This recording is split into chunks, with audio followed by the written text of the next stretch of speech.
देखिए पुरसुकून माहौल है। एक यूनिवर्सिटी कैंपस है मौलाना आज़ाद नेशनल उर्दू यूनिवर्सिटी का, हैदराबाद में वाक़ है। रिसर्च और पढ़ने लिखने के लिए बहुत बेहतरीन माहौल है यहाँ पर। देखिए ग्रीनरी भी है, और ये इंडिया का वो कैंपस है जिसको ज़ीरो पोल्यूशन का सर्टिफिकेट भी मिला है, यानी यहाँ पे पोल्यूशन आलूदगी है ही नहीं। और आप देखिए, आपको मैं बताता हूँ यहाँ पे एक और चीज़।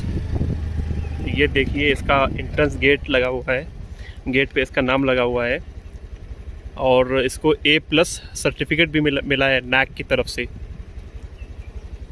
बड़े ख़ूबसूरत अंदाज में यहाँ पे गार्डनिंग की गई है, ग्रीनरी है।